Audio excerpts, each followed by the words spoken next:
I recently did a video on which Lantern Corps Batman's Rogues Gallery of Villains should be in, and this video is the second part to that, where I'll be going over 6 more supervillains of Batman's and discussing which Lantern Corps that they should be in. Now, for those who don't know, the Lantern Corps are organisations that have rings that give them superpowers. These rings are powered by emotions, and in order to wield one, a person must have a great link with the emotion that powers it. The Lantern Corps are the Yellow Lantern Corps of Fear, the Red Lantern Corps of Rage, the Green Lantern Corps of Willpower, the Violet Lantern Corps of Compassion, the Starfire Corps of Love, the Blue Lantern Corps of Hope, the Orange Lantern Corps of Avarice, the White Lanterns of Life, and the Black Lanterns of Death. Now, with that said, let's get to it.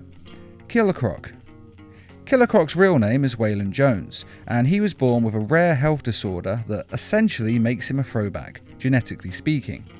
It's the same as 2 white parents having a black child. The child is a throwback, as one of their ancestors was black, and that gene came out in the form of their child years later.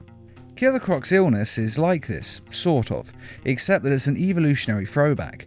The disorder is called atavism, and basically it involves a less evolved version of humanity manifesting itself in a current day person. Now, this is a very rare condition, and it never happens to the extent that it's happened to Killer Croc. Normally it's just a case of someone being born with a tail or something, not the extent of having full scales and healing factor. Comic books tend to exaggerate for dramatic effect and good storytelling. But that is what is wrong with Killer Croc, and he's had this condition since he was born, and it's only gotten worse as he's gotten older. And all his life he has been ridiculed by everyone in the world because of this, even starting as a circus freak until he became large enough to become muscle for criminals. But all this time he was still ridiculed and looked down upon, which explains his unstoppable rage, as going through something like that can only make you angry at the world. So the Red Lantern Corps seems like a good possibility. However, as I said, Killer Croc got bigger and became muscle for the mob. And a giant crocodile man with super strength who has no problem killing and eating you, and is also bulletproof and has a healing factor, well, that is extremely scary.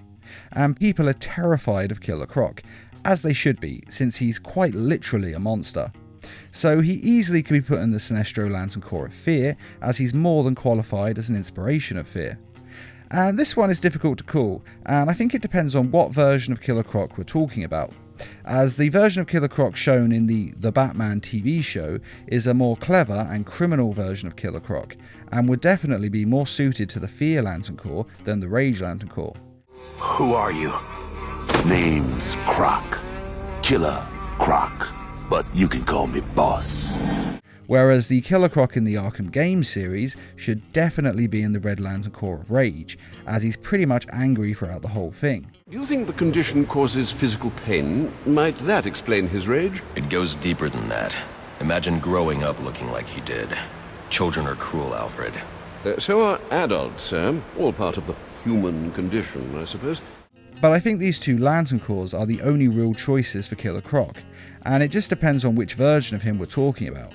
So it's up to you to decide which of these 2 he belongs in, depending on which version of him you're reading or watching. But with that being said, I think he usually leans towards Rage more often than Fear for the most part. Ra's al Ghul. Ra's al Ghul is 600 years old in most versions, and in that time he has been a lot of things and done a lot of things. But mainly he has formed a league of assassins and killed a lot of people. I was 11 years old when I killed my first man. Which really means that he falls into either the fear category, as anyone with an army of assassins automatically is scary, or the will category, as he was able to form a league of assassins and lead it for more than half of a millennium. Not to mention the fact that he managed to stay alive for that long, which is no easy feat. Of course, he's lived that long by bathing in Lazarus pits, which keep him young.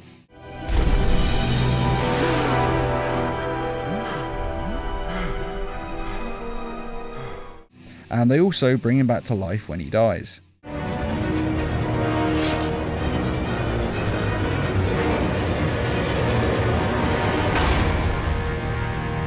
But since the Lazarus pits have brought him back to life when he's died, and he's died quite a lot,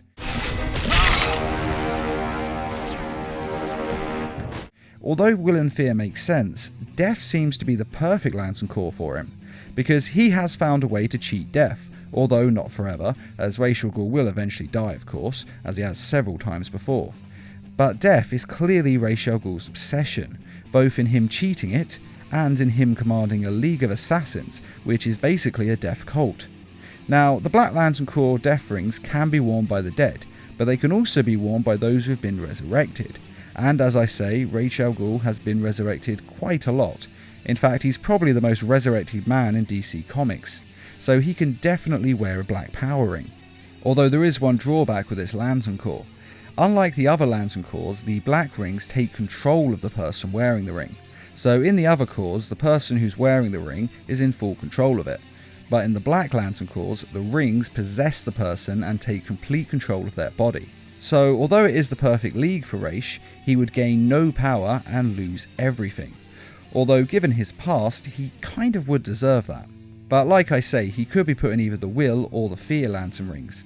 But really, I think anyone who knows his character knows that he should be in the Death Lantern Corps. Hush.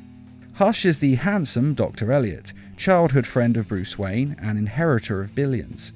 He is a spoilt, selfish child who only cares about money, and he actually tried to kill both his parents when he was a child so that he'd inherit the family fortune.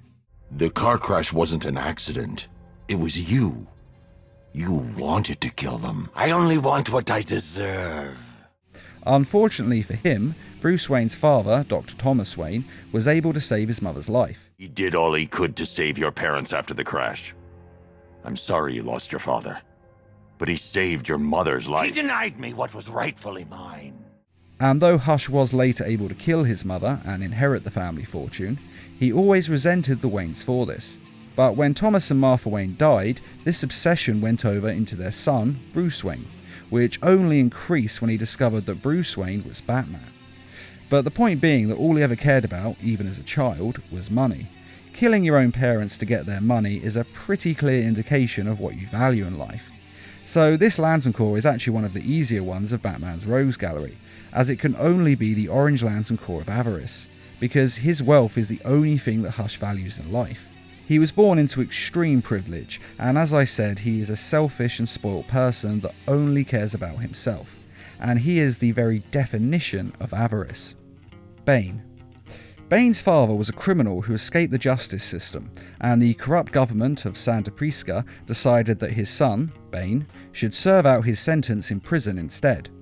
And so the child was sent to prison and raised in that prison, and as he grew up he learned to speak several languages from the prisoners, including English, Spanish and Portuguese.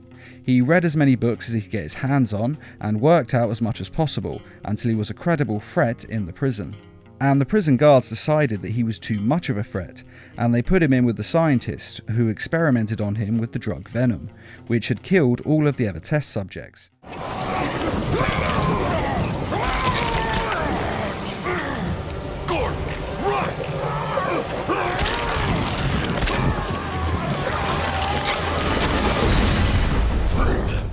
But Bane survived and found that the drug gave him super strength and increased his durability. Though he does constantly need to take it to keep this strength, as he suffers from incredible withdrawal and negative side effects, and he is completely addicted to it. Though I feel I should say that in some versions of his character he does actually manage to come off the venom and kick this addiction. But with the added power that the venom gives, he is able to escape the prison, and eventually goes on to become a crime lord. Now, when he has this venom in his veins, he becomes unstoppable in terms of raw power. Master Bruce, are you alright?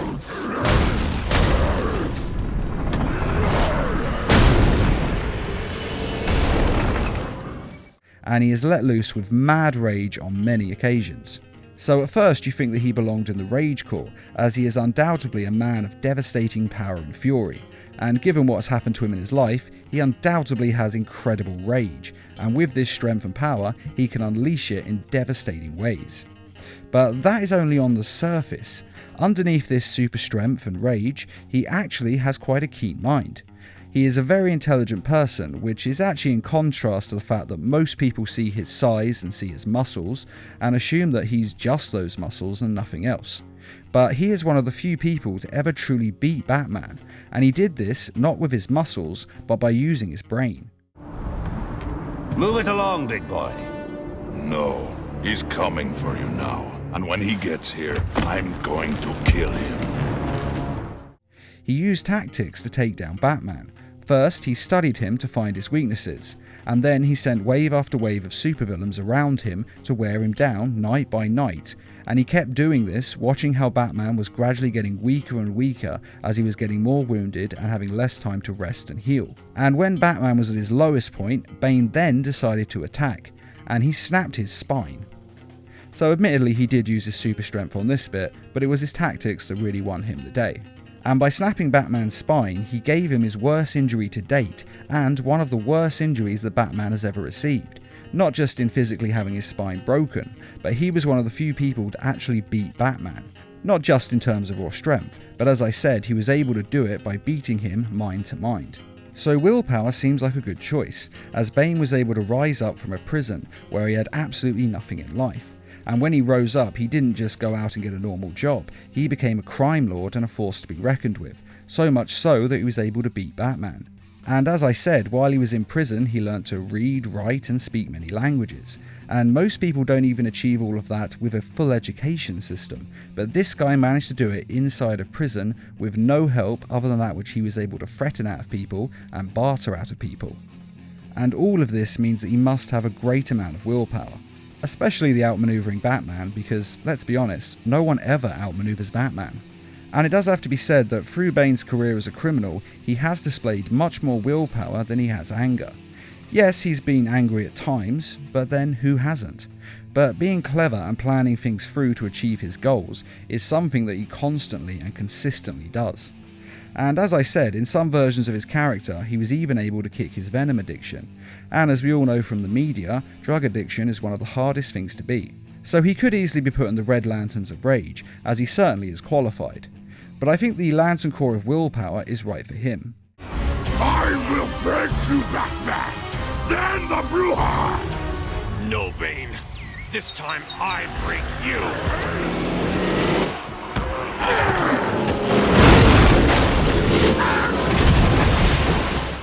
Harley Quinn. The character of Harley Quinn has become very popular in recent years, and because of this, her character has had a major change-up. She's moved away from just being the Joker's girlfriend and become a character in her own right. I'm working for Batman now. But your heart beats for me. Only thing beating will be my fists on your face! With her own comic book series, and she's even getting her own animated series on DC's new streaming service. But before all that happened, she had only one purpose. She was the Joker's girlfriend. That's why she was created on the old Batman the Animated Series in the first place. She was created to just be his girlfriend. She was completely devoted to the Joker to the point of insanity. Yes, sir, Bats. I'm on it. Yes, sir, Bats. Can I pick up your dry cleaning too? Wax the Batmobile? Ah, freedom. He's gonna kill me. I'd worry less about him. Sweetums. She fell hopelessly in love with him and threw away her psychiatry job to become a criminal and the Joker's sidekick. So going by this, her Lantern Corps is obviously the Star Sapphire's Lantern Corps of love. She was created for that singular purpose, to unconditionally love the Joker. And her obsessive behaviour towards the Joker, doing anything and everything he wants her to, is fueled purely by love. Now this love may be misplaced, and it's definitely misplaced, but there's no denying that it's there. Her entire character was created just to love the Joker, and then later, when the Joker was finished her and threw her aside, she switched to Poison Ivy, and again she loved her and had the same amount of devotion, in much the same way she had for the Joker. Now, as I said, her character has grown drastically since her early days on Batman the Animated Series, but I think love still makes sense for her to this day. Yes, she is no longer one-dimensional and finally has some depth to her character, but at her core she is still motivated by love. She loves everyone around her and is completely open with people, and love is the only core that really makes sense for her, as she's not an angry, scary or abusive person. She doesn't really care about material possessions, she's not obsessed with death, she isn't too good at compassion, as her somewhat insane mind makes it hard for her to relate and understand how people are really feeling. even though she is a qualified psychiatrist, and at times she does actually psychoanalyze a lot of characters, which shows that she has the facility for compassion, but she just doesn't seem to apply it in her day-to-day life. It's only in these rare occasions when she's psychoanalyzing. And because of the fact she uses it so rarely, I don't think it's a strong enough connection for her to be in the compassion Lantern Corps. She still has compassion, of course, but it's an emotion that she seems to struggle with in her interactions with other characters.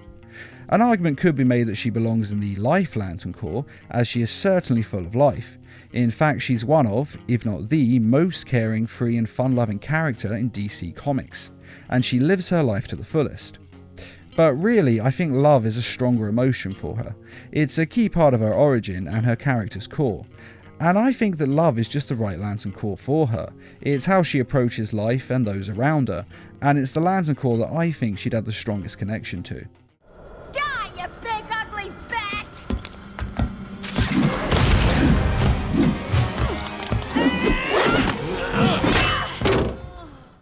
The Riddler.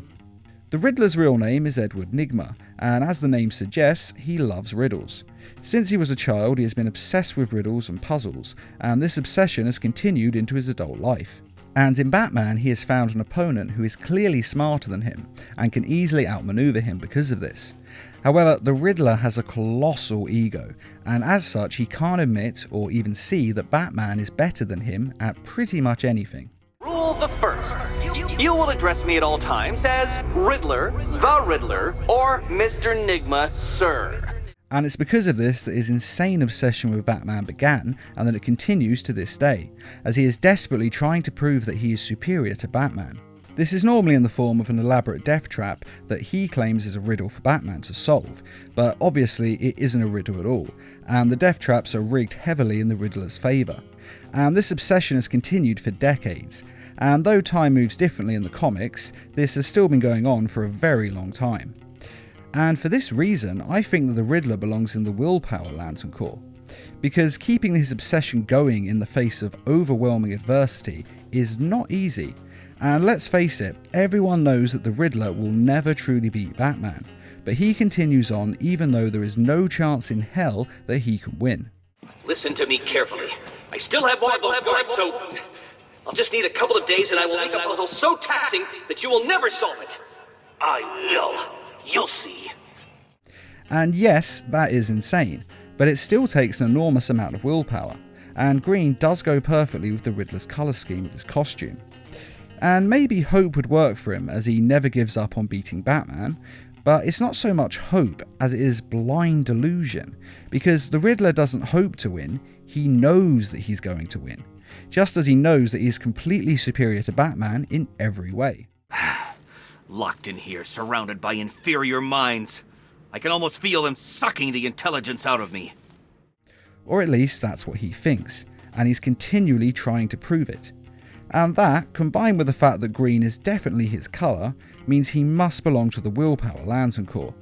Because if you remove his obsession with Batman from his personality, he doesn't really have any other emotions to speak of.